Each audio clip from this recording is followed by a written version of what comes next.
Hey guys, it's Cameron, my review for the latest miniseries from Amazon, that of course being Good Omens. And what Good Omens is essentially about is we center on both an angel and a demon, an angel named Azrael and the demon being named Crowley, and basically they are sent down to Earth because they have heard that the world is going to be ending. There is a antichrist that has risen, and basically they need to try to do what they can to, first of all, figure out who this antichrist is and hopefully try to prevent the end of the world. So, Good Omens overall, I was very excited for this series. This just looked like a ton of fun to me, and especially, like I said, coming off the heels of something like American Gods, which started off really promising, and now I just don't know where it's going at all. I was excited to see a show that Neil Gaiman was in control of, a show that was adapting one of his books, but that he had a lot more control of, and I was excited to see what he would really be able to do. I knew it'd be a very faithful adaptation. I also didn't really know much of the story. Like, I wasn't very familiar with the source material and things like that, so I went into it not really knowing a lot, and I will say this. Is this the amazing series that I would have hoped it would be? No, but I did still have a good time with this series overall. I just think that there are definitely many areas that it does suffer, and we'll get into that, but let's just first talk about the cast. And for the most part, everyone is really great here. I was very impressed by most of the cast here. I think everyone really does do a very good job.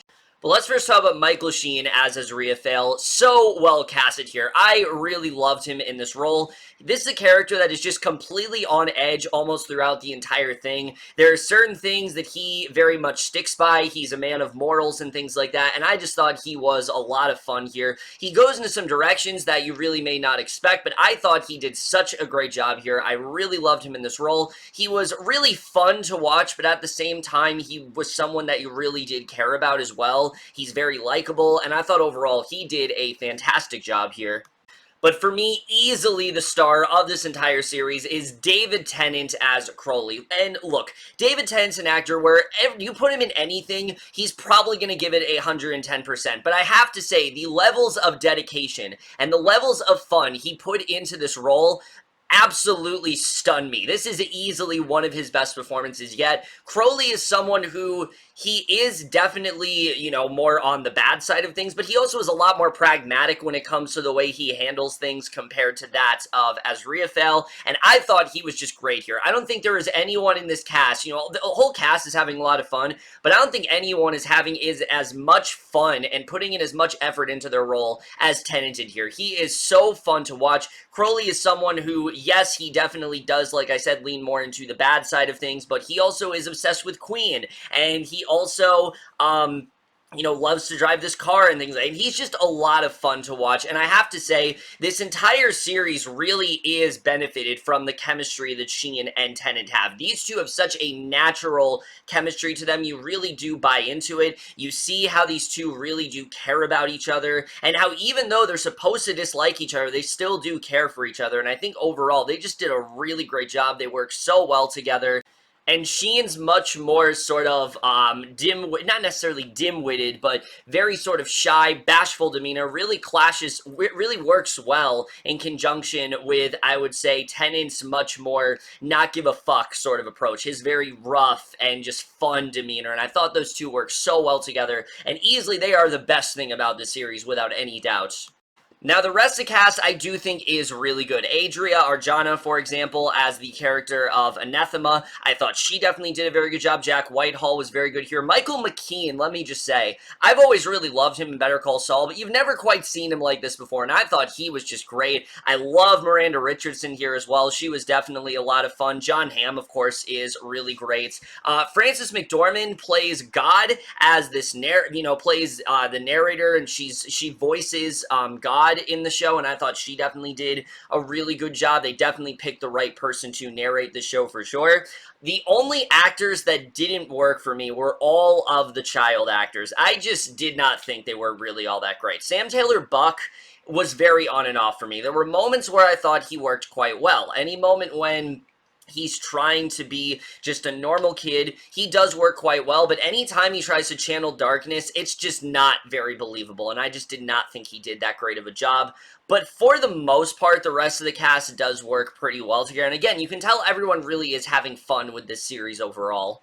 So now let's get to the directing and the writing here, which I will say, like I said, one of the main draws, I think, with this series is going to be the directing, because the entire show is helmed by Neil Gaiman, one of the creators of the books. It was him, and I believe the other one was Terry Pratchett. Now, Pratchett, I don't believe, is a part of this series at all, but Neil Gaiman did create the series, which is good because he had full control, and I think that works both for and against this show, because his directing overall is definitely really good here. The show never takes itself too seriously, and I do think he did a good job with that. When it tries to take itself when it tries to be a little more serious, though, it definitely does do a good job with that. The show, for the most part, though, it is just trying to be a lot of fun, and I definitely did have a lot of fun with the show. I think there is a lot of really funny moments there, and I thought his directing definitely was really good. You can tell that it had the tone that he wanted it to, and I think definitely that was very consistent here. His style in particular, I thought was really good here too, although it does feel a bit derivative at times. It doesn't really have like a specific style that really sticks out,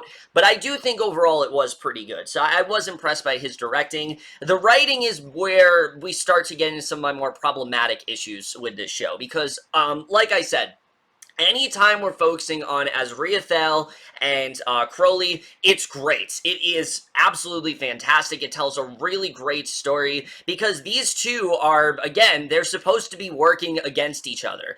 But for some reason, even all these decades later, they keep coming back to each other. They want to be friends. They want to have a genuine bond. They don't want to have to be, you know, just good or just bad. They want to have kind of traits of both. And, you know, again, Crowley's someone who is trained to be inherently bad, while Aziraphale is supposed to be inherently good. But as these two become closer, we start to see the lines being blurred between them, and I really did like seeing that. I thought that story was genuinely really great, and I really love where they end up going, and also seeing how they are constantly being stifled. Like, you have someone like Aziraphale, who constantly have people like John Hamm's character Gabriel and other characters, you know, constantly on him, telling him, like, no, you cannot, you know, you cannot do this. This is not right. You know, there's a lot that is required of him, and then Crowley also has a certain expectation, and when they deviate from it, it's genuinely really interesting. You're not expecting them to go there as characters, and that's something I thought was very well written. The show really plays with the idea that there really is no such thing as just good or just bad, and I think that message is very well done here, and I definitely enjoyed that for sure.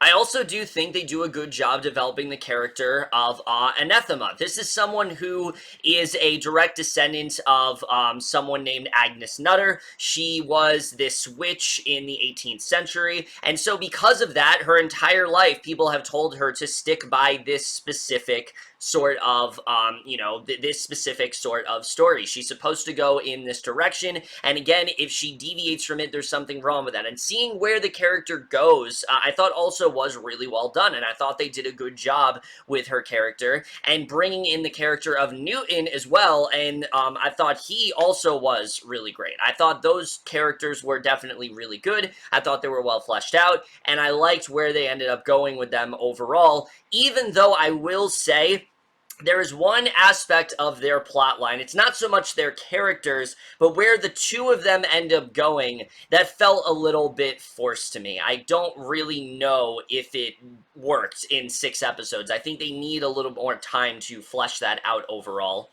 And that really leads me to my main complaint with this series, is that while I do appreciate that Neil Gaiman wanted this to be a shorter season, he didn't want to drag this out, which I always do like, I think a lot of the developments that happen in this show feel pretty rushed, and that's especially apparent when it comes to the kids in this show, which Again, I don't want to spoil much, but the character of Adam, I just didn't really think was well written here very much at all. He starts off and he's kind of just talking with his, friends and things like that. They're jokingly talking about how, like, oh, they want to take over the world and things like that. And to me, it felt like we went from that to essentially Adam being the kid from Brightburn. If you've seen Brightburn, you know what I'm talking about. And Adam goes from that in the fourth episode, but it feels like in just a matter of seconds. It doesn't feel like a natural shift, and I feel like they needed to do more, and they do a good job at hinting at it, definitely. They definitely do hint at it quite well,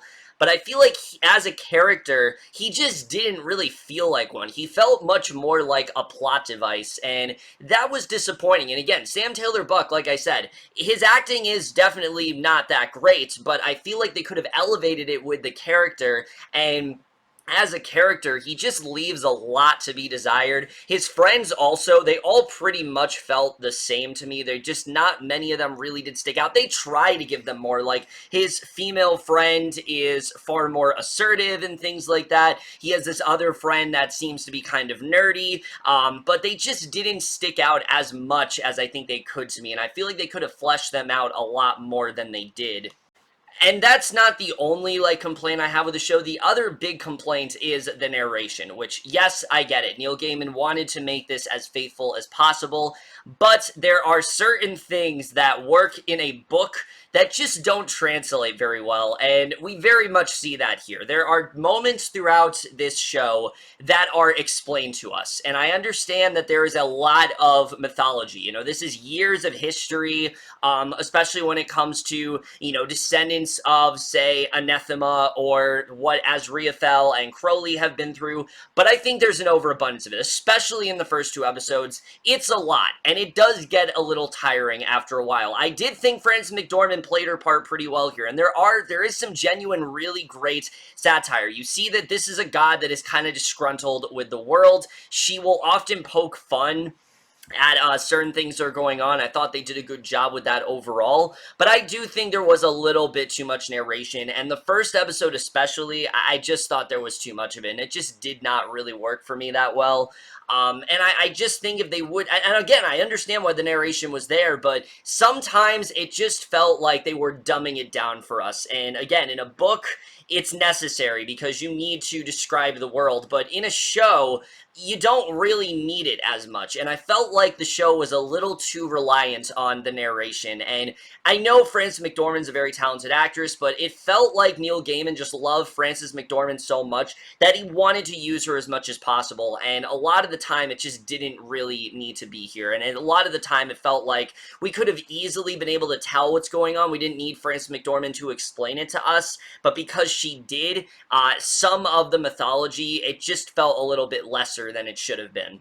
And like I said before, I do think that the show, while it does definitely tell a solid story, it needed a few more episodes, and that's mainly due to the third episode of the show, which honestly I think is kind of a mess. The first, 25 or so minutes, the whole thing is basically seeing Crowley and Azrael's relationship throughout various decades, throughout basically from when they were first around in biblical times to now, and it's really interesting. It felt like I was like, okay, this is going to be a one-off. This is going to be, a really in-depth look at their relationship, and I liked their relationship, so it wasn't boring to me.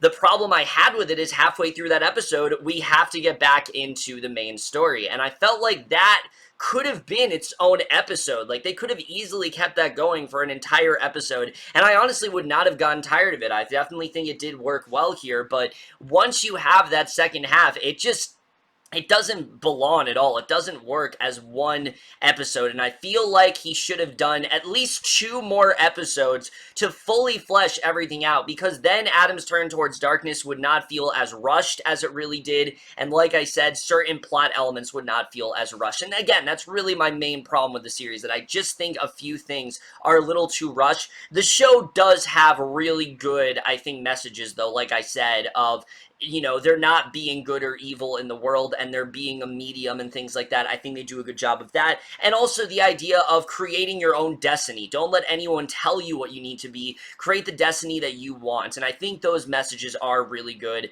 and they definitely do a good job with that. The show is a lot of fun. It's just some of the writing, it's just a little underwritten.